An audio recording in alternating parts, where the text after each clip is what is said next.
salam sejahtera, Om Swastiastu, Namo Buddhaya. Kami dari kelompok 14 Saparua PKKMB Universitas Negeri Semarang akan mempersembahkan video opini kami mengenai isu kesehatan mental.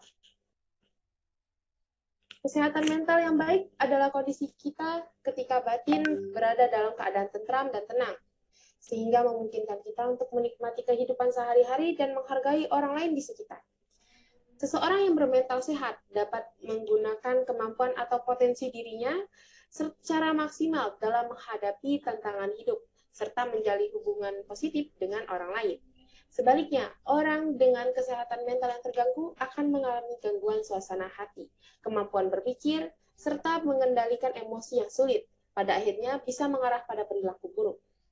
Di sini, kami dari kelompok Saparua akan memberikan opini kesehatan mental dalam 5 tema, yaitu keluarga, pasangan, teman, masa lalu, dan masa depan. Dipersilakan untuk teman saya, rekan Ceria Abelita.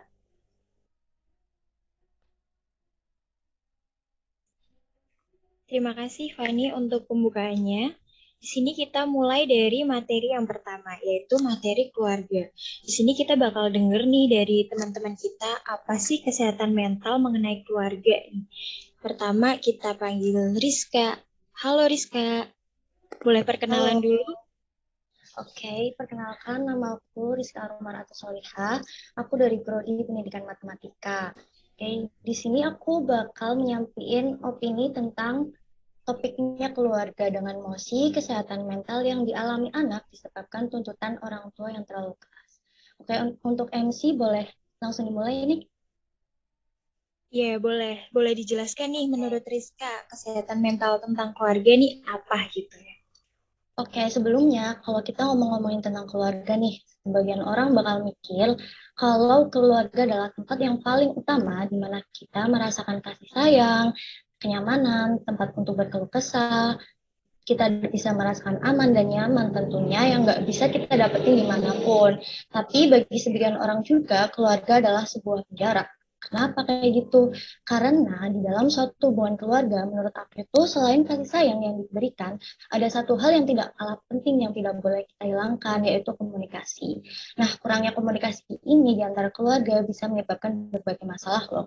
Salah satunya yaitu tadi, seorang anak yang merasa dirinya itu dituntut orang tua untuk melakukan sesuatu yang bukan keinginan mereka sendiri, sehingga ia itu merasa tertekan kayak gitu. Nah, hal ini jika dibiarkan tentu akan mengganggu kesehatan mental anak tersebut.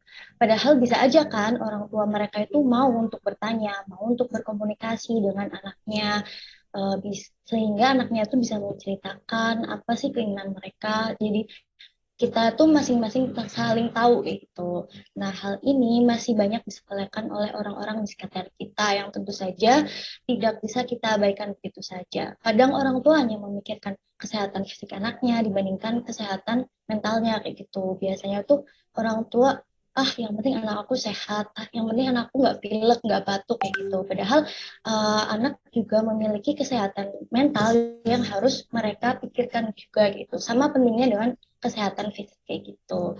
Mungkin opini aku cukup sekian, bakal dilanjutin sama teman aku yang lain. Terima kasih. Oke, terima kasih Rizka buat opininya. Selanjutnya ada Berta nih. Halo Berta, boleh perkenalan dulu nggak nih? Halo, nama aku Firta Martian dari Fakultas Ilmu Pendidikan. Aku akan melanjutkan opini dari Rizka. Kesehatan mental ataupun pola pikir pada seseorang itu tergantung pola asuh bagaimana keluarga memberikan didikannya. Untuk itu dibutuhkan peran keluarga dalam mensejahterakan kesehatan mental remaja. Di antara peran keluarga yang dimaksud adalah peran melindungi, mendampingi, dan memberikan rasa nyaman, menjalin komunikasi interaktif, serta menciptakan pola pengasuhan yang mendukung pertumbuhan dan perkembangan jiwa yang sehat. Didikan yang terlalu menuntut dapat membuat seseorang menjadi pribadi yang keras kepala dan cenderung tidak bisa mengekspresikan rasa yang ada pada diri mereka. Karena mereka tidak diberi ruang untuk menyampaikan pendapat mereka. Mereka hanya dipersilahkan melakukan apa yang mereka inginkan. Pada dasarnya, seiring berjalannya waktu, pola pikir seseorang akan ikut berkembang. Dapat dilihat juga generasi Z yang cenderung lebih aware terhadap kesehatan mental dan lebih open-minded dengan suatu berbeda dengan generasi sebelum-sebelumnya yang sangat keras dan baku. Itu saja opini dari saya. Sekian. Mungkin akan dilanjutkan oleh teman saya. Terima kasih. Oke, makasih Berta buat opininya. Selanjutnya ada Ahmad nih. Halo Ahmad. Ya, halo. Oh iya, boleh perkenalan dulu ya Ahmad. Oke, perkenalkan. Nama saya Ahmad Yusuf Haryanto, dan saya dari Prodi Pendidikan Kewarganegaraan. Dan saya akan menjelaskan opini saya tentang kesehatan mental yang berada dalam lingkup keluarga. Jadi begini, keluarga merupakan sistem terkecil dalam sistem sosial tersebut. Jadi mengapa kok kita bisa melandaskan bahwa keluarga itu hal yang terpenting. Dalam hal ini, keluarga merupakan tempat pertumbuhan dan perkembangan seseorang. Jadi segala kebutuhan fisik maupun psikis ada dalam keluarga. Jadi sebagai seorang anak, kita patut ya menentukan jalannya sendiri tanpa harus ada pemaksaan oleh orang tua.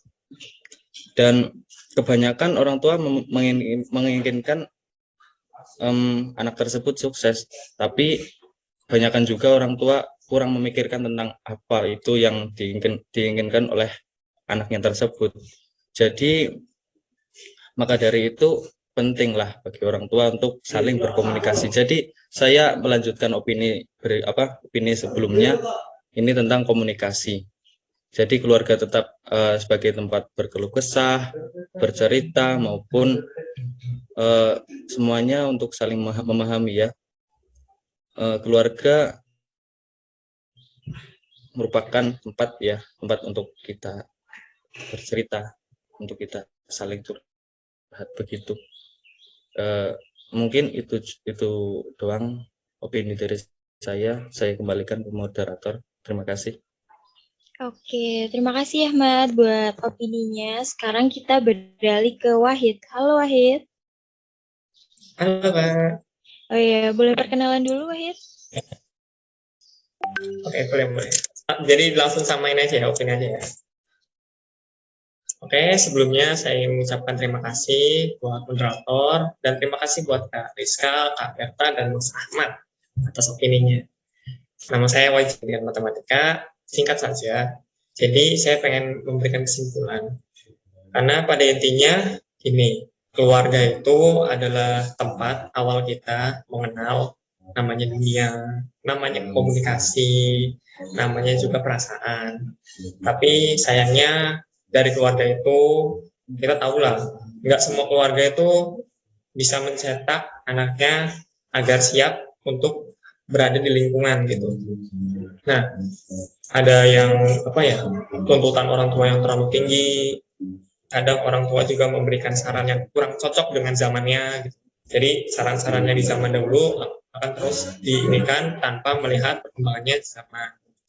Nah, di sini tapi perlu digarisbawahi pada dasarnya keluarga itu selalu ingin memberikan yang terbaik untuk diri kalian gitu, untuk diri saya juga gitu. Keluarga itu ingin memberikan sesuatu yang terbaik, cuma kemungkinan caranya yang salah gitu. Jadi diharapkan depannya buat orang tua ataupun keluarga ataupun diri kalian harus menyesuaikan diri lah dengan keadaan supaya bisa ini. Jadi jaga kesehatan mental kalian. Sekian dari saya. Terima kasih. Ya, terima kasih Wahid buat opininya. Nah, itu tadi beberapa opini tentang keluarga dari teman-teman kita. Variatif sekali ya, gitu kan. Tapi di sini kita juga punya tema yang pastinya nggak akan kalah variatif juga, yaitu tema pasangan. Kita mulai dari Aulia. Halo Aulia. Aulia. Boleh dimulai dari aku nggak? Soalnya Aulianya udah nggak ada di top. Oh iya, maaf. Kita mulai dari Fauzia ya berarti? Iya benar. Iya, boleh perkenalan dulu. Iya. Sebelumnya nama aku Fauzia Gina, kalian bisa panggil aku Gina, dari Prodi Pendidikan Seni Rupa Fakultas Bahasa dan Seni.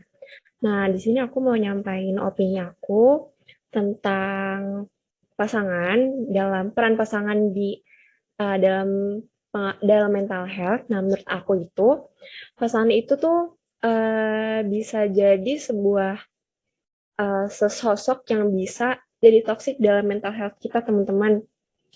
Apalagi nih, apalagi pasangan kita itu termasuk seseorang dengan sifat yang toksik ya ketika menjalani hubungan. Nah, sifat itu tuh bisa bisa jadi karena dianya itu belum siap buat menjalani hubungan sama seseorang nih, teman-teman. Nah, itu semua bakal terjadi kalau misalnya pasangan kita itu belum punya sifat dewasa yang dibutuhkan di suatu hubungan. Contohnya nih yang bisa kita rasain ya, siapa tahu teman-teman juga udah rasain, itu tuh bisa maksa kita ngelakuin apapun yang dia mau, terus abis itu ngelarang apapun yang kita suka, atau bahkan kayak kalau ada masalah bikin kita seolah-olah tuh kita yang salah, teman-teman. Itu kan bisa jadi suatu tekanan di pikiran kita ya, teman-teman. Jadi dipikir-pikir dulu sebelum kita mau mulai hubungan sama seorang, biar nggak jadi bumerang buat kita semua nih, teman-teman. Nah, dampaknya itu, dampaknya yang bisa kita rasain itu, kita bisa kena mental disorder nih, teman-teman. Contohnya tuh kayak eating disorder, depresi, terus abis itu mood swing, dan lain-lain. Itu banyak banget jenis-jenisnya. Nah, buat jaga kesehatan mental kita nih, teman-teman bisa ngejauh dari hal-hal toksik nih. Dan kita harus tegas kalau misalnya kita punya pasangan. Dan kalau misalnya udah terlalu toksik hubungannya, kita bisa akhiri hubungan tersebut sih secara tegas. Itu aja, teman-teman. Selanjutnya bakal dijelasin sama rekan aku, David. Oke, terima kasih buat Fauzia buat opininya. Sekarang kita beralih ke David. Halo David. Halo, halo. Oke, perkenalkan dulu ya. David, boleh perkenalan dulu ya. Oke, perkenalkan, nama saya David Fake Alvarez dari Prodi Politik dan Kewarganegaraan dari Ilmu Sosial. Pasangan dalam mental health itu sangat penting ya, teman-teman. Jadi, pasangan itu bisa menjadi support system bagi kita untuk menunjang produktivitas kita. Contohnya, ketika kita lagi malas-malas belajar, tapi kita menemukan partner yang cocok, itu menjadi alasan kita untuk meningkatkan produktivitas kita, meningkatkan kualitas belajar kita.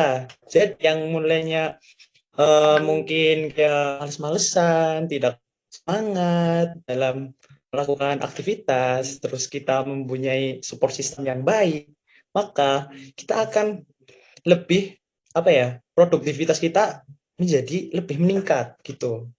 Dan semisal kita ada masalah juga, kalau kita mempunyai pasangan yang tepat juga, kita juga bakal terbebani gitu. Kita bisa curhat ke pasangan kita seperti itu. Jadi pasangan itu sangat penting bagi kesehatan mental kita. Mungkin sekian dari saya.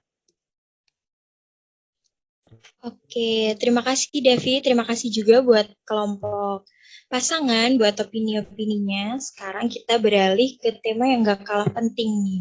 Tema teman gitu kan. Kesehatan mental menurut teman-teman ini gimana sih buat lingkungan pertemanan gitu kan. Kita boleh ke Syahatani. Halo Syahatani.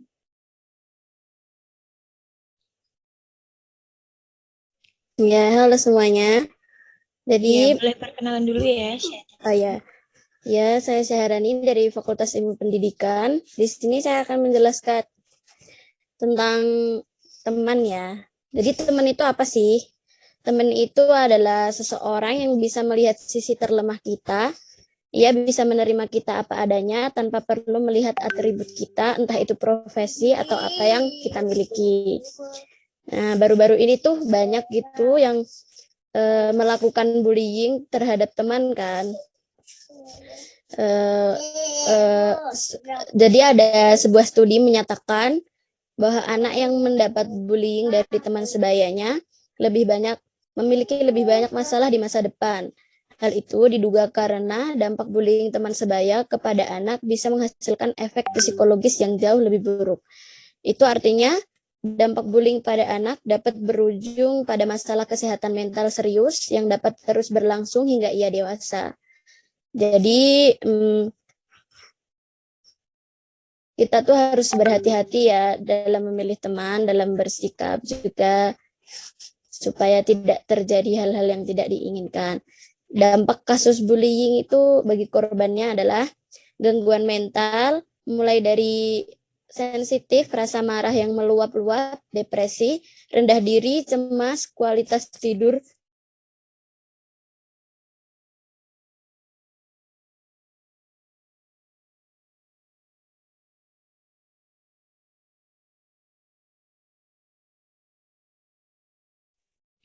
Oke, kayaknya koneksinya Syarani terputus nih. Jadi kita lanjut ke opini selanjutnya aja ya. Boleh dari Karisma. Halo Karisma.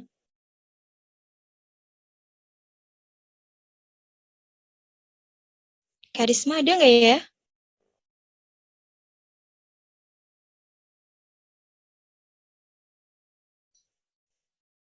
Oh, nggak ada juga nih. Kalau Ferry, halo Ferry.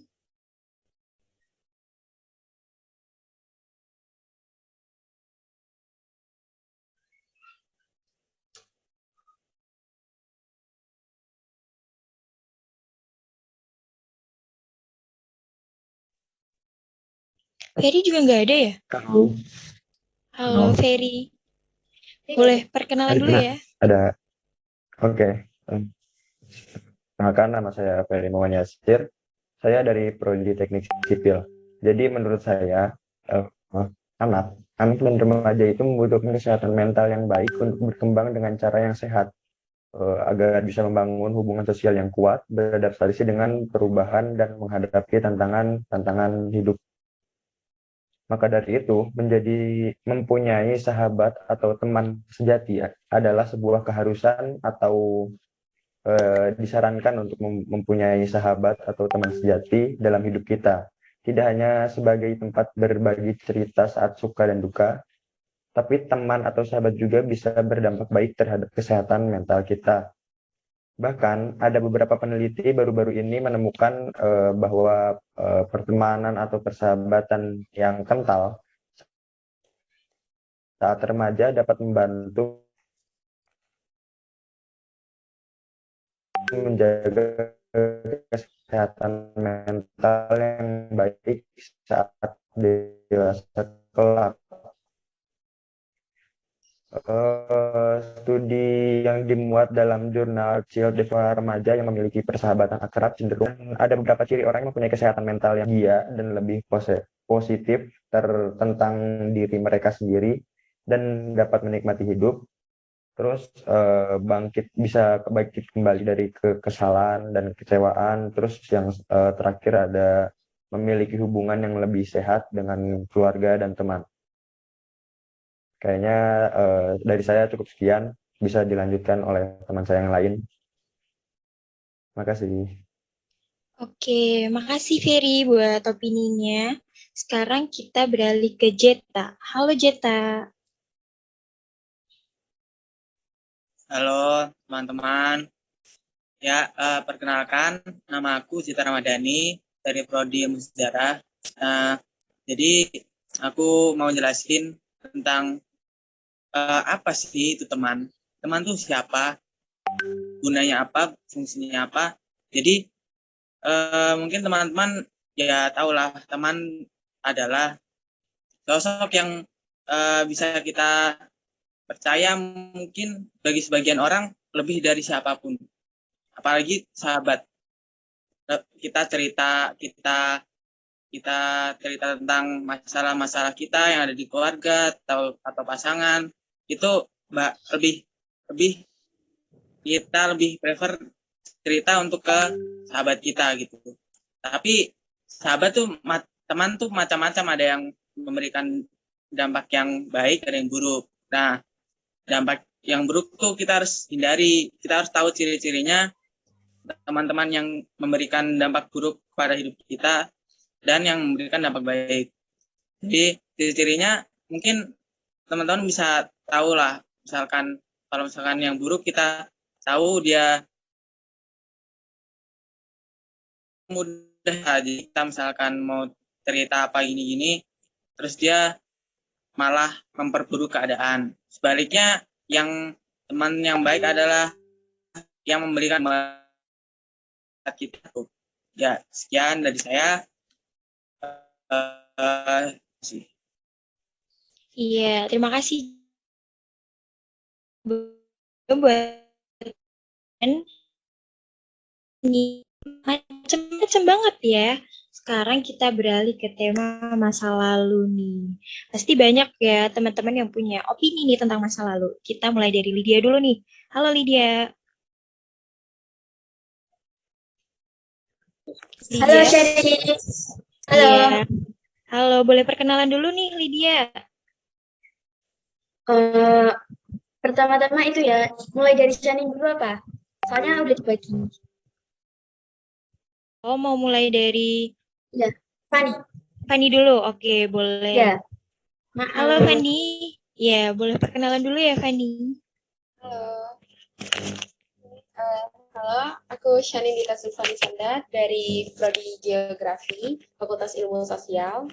Jadi di sini aku bakal jelasin soal mental health dari masa lalu. Oke.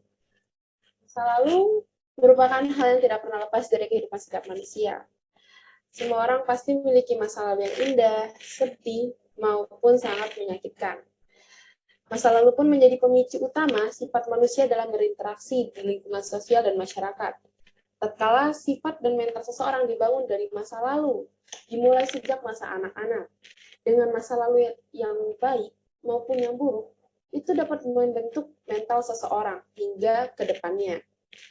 Nah, terutama saat manusia pada masa belia. Maka dari itu penting untuk mendidik anak dengan baik sejak kecil, agar tak terjadi mental isu seperti inner child yang akan dijelaskan oleh rekan saya berikutnya. Terima kasih.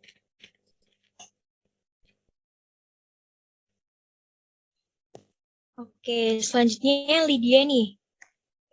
Halo Lydia. Halo. Ya, boleh perkenalan dulu ya Lydia. Sebelumnya kenalin, nama aku Abdul Lydia, biasa dipanggil Lydia. Aku dari Prodi Geografi.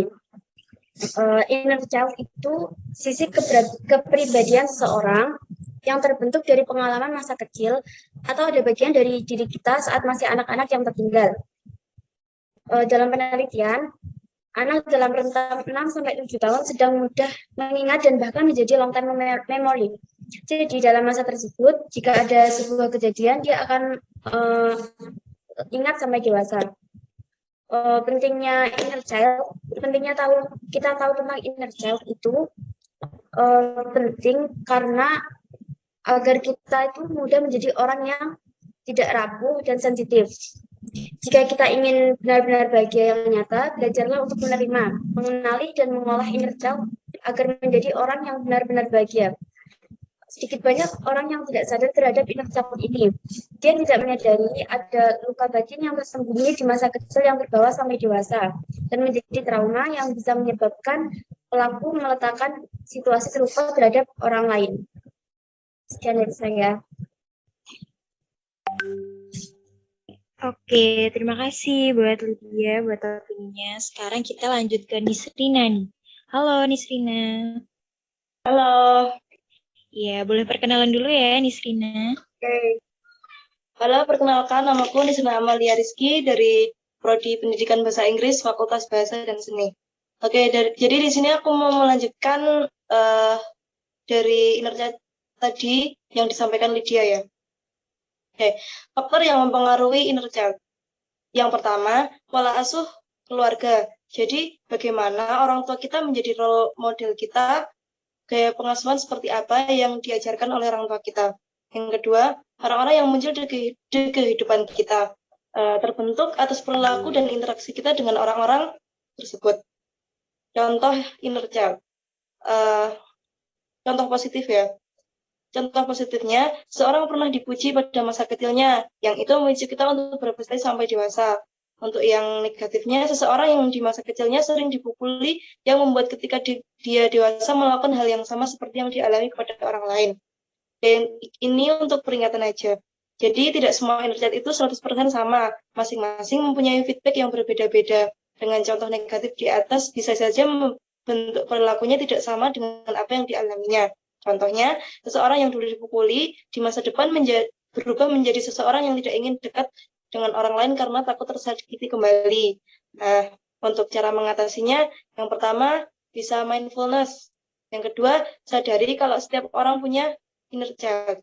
Untuk yang ketiga, coba mengobrol dengan diri sendiri, dengan kenangan masa kecil, hadirkan emosi masa kecil kita, dan berdamailah. Oke, sekian itu dulu opini dari aku. Terima kasih. Oke, makasih Nisrina buat opininya. Sekarang kita lanjut ke Jaka nih. Halo Jaka. Halo. Langsung aja ya. Ya, perkenalan dulu dong. Oke, kenalin aku Jaka Putra Ramajati dari Prodi Geografi Fakultas Ilmu Sosial. Nah, jadi menurut aku mengenai kejadian traumatik di masa lalu yang mengakibatkan gangguan kesehatan mental itu merupakan suatu hal yang harus kita perhatikan secara bersama-sama. Karena apa? Karena gangguan kesehatan mental akibat masa lalu ini sangat berpengaruh terhadap karir seorang di masa depan. Apalagi kita sebagai seorang remaja, apabila kita mengalami masalah traumatik di masa lalu, tentu akan mempengaruhi perkembangan kita menuju tahap dewasa. Dan apabila kita memiliki masalah tersebut, bisa saja perkembangan diri kita tidak maksimal seperti apa yang kita inginkan. Nah, jadi kunci ini mengajak kepada kita semua yang ada di room ini dan semua penonton yang nantinya menonton video ini, mari sama-sama kita mulai peduli terhadap isu kesehatan mental, terutama mengenai kejadian traumatik di masa lalu. Karena apa? Karena dampaknya begitu besar. Gangguan mental disorder, salah satu dampaknya, habis itu gangguan jiwa, gangguan kecemasan, bisa depresi, dan juga bisa menyebabkan bunuh diri. Nah, karena mengingat dampaknya yang begitu masif, marilah dari sekarang kita mulai peduli dengan isu ini, kita stop bullying, kita stop perundungan, kita stop kekerasan seksual, dan kita stop pelecehan seksual. Itu dari aku. Makasih. Oke, terima kasih untuk topik dari masa lalu ya. Oke, mari kita lanjut untuk topik opini yang bertema masa depan. Nah, akan dimulai oleh Vicky. Halo Vicky. Halo Fani. Silakan perkenalkan. Iya. Sebelumnya perkenalkan, nama saya Muhammad Fikir Stubatiar dari Prodi Teknik Sipil. Saya di sini akan membahas tentang kesehatan mental, tentang masa depan ya. Membahas tentang masa depan, kita semua pasti takut apa yang akan terjadi pada masa depan kan. Apakah sesuai dengan ekspektasi kita atau enggak. Dan juga kalau kita ini habis lulus kuliah, itu kan pusing gitu. Misal mau kerja di mana, bingung, ini bisa kerja ke sini atau enggak, bisa sesuai dengan ekspektasi kita sebelumnya atau enggak, bisa ingin kerja di sini, ingin kerja di situ, ya kan? Jadi dengan itu sebaiknya untuk menjaga kesehatan mental kita ya, itu kita itu selalu bermimpi setinggi-tingginya gitu. Misal kayak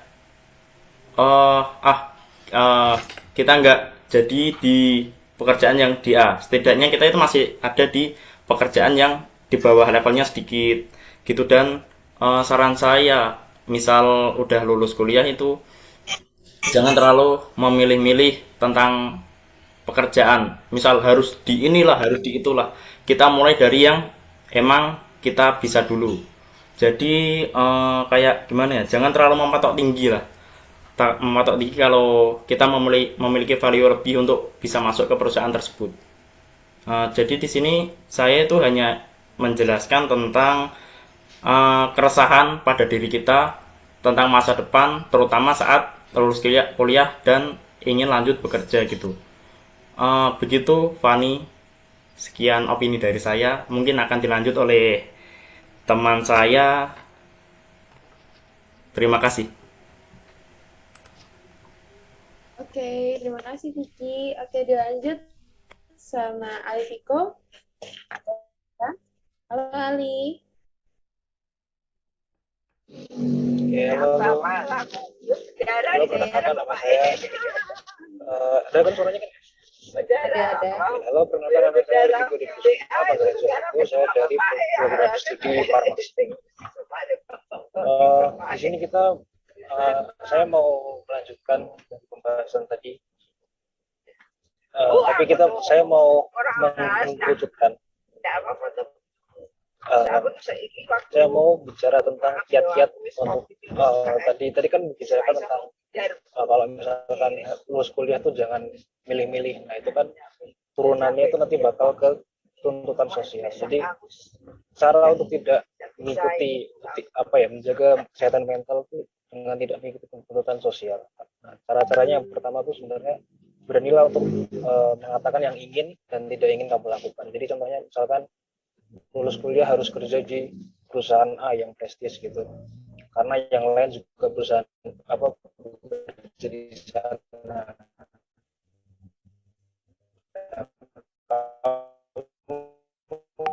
Bisa sudah bekerja sesuai aku itu udah gitu aja. Terima kasih. Oke, terima kasih buat Alviko. Lanjut oleh Maulida. Halo Maulida.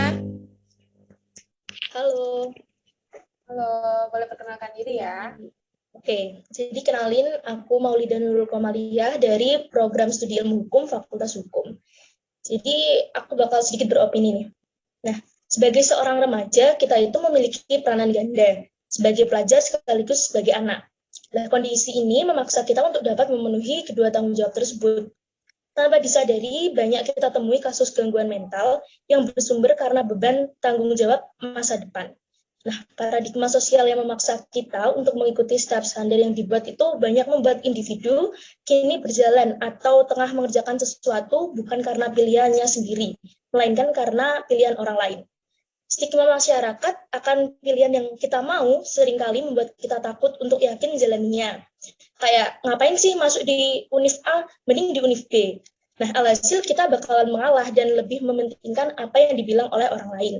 Dari sini akan timbul permasalahan emosi pada diri, sulit mengekspresikan perasaan, dan jauh lagi dapat mengalami stres akibat tekanan yang terlalu berat. Lantas bagaimana untuk mengatasi? Kita tidak pernah tahu masa depan yang seperti apa yang sedang menanti.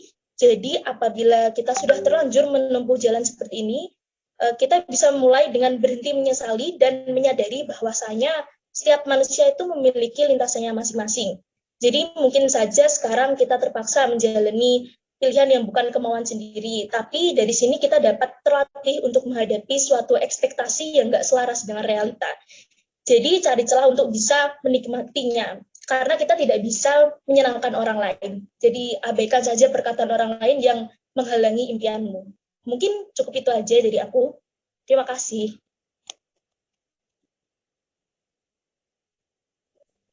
Oke, terima kasih buat Maulida. Oke, dilanjut terakhir oleh Ceria. Silakan Ceria. Oke, terima kasih Fanny. Tadi belum perkenalan nih ya. Nama aku Ceria Belita dari Prodi Sastra Inggris. Nah, waktu itu kita ada webinar nih tentang kesehatan mental. Nah, kata pembicaranya, kalau kita khawatir tentang masa depan, tentang hal-hal yang belum terjadi, kita harus menarik diri kita buat balik nih to the present, ke masa sekarang. Nah, kalau menurut aku itu sebenarnya nggak apa-apa ya kita buat punya rasa khawatir, rasa takut, karena manusia kan punya 5 emosi nih. Nah, rasa takut dan khawatir ini termasuk dalam salah satu emosi manusia. Jadi sebenarnya kalau kita rasa takut tentang besok gimana, masa depan akan kayak gimana, itu sebenarnya nggak apa-apa banget. Jadi buat kalian yang memang punya ketakutan dan kekhawatiran tentang masa depan itu sebenarnya nggak apa-apa. Jangan dipendam, diungkapin aja gitu. Jadi jangan nyakitin diri sendiri buat terus memendam rasa takut sama khawatir tentang masa depan gitu. Jadi sebenarnya rasa takut sama khawatir itu hal yang wajar, hal yang normal gitu. Itu aja sih dari aku gitu. Waktunya aku kembalikan ke Fanny. Oke, makasih Ceria dan teman-teman yang lain. Kita udah di akhir acara nih, udah di akhir video kita. Dan aku mau ucapin terima kasih untuk semua teman-teman dari kelompok Saparua. Kita kasih aplaus dulu untuk kita semua. Dan aku bakal kasih beberapa tips dan wejangan.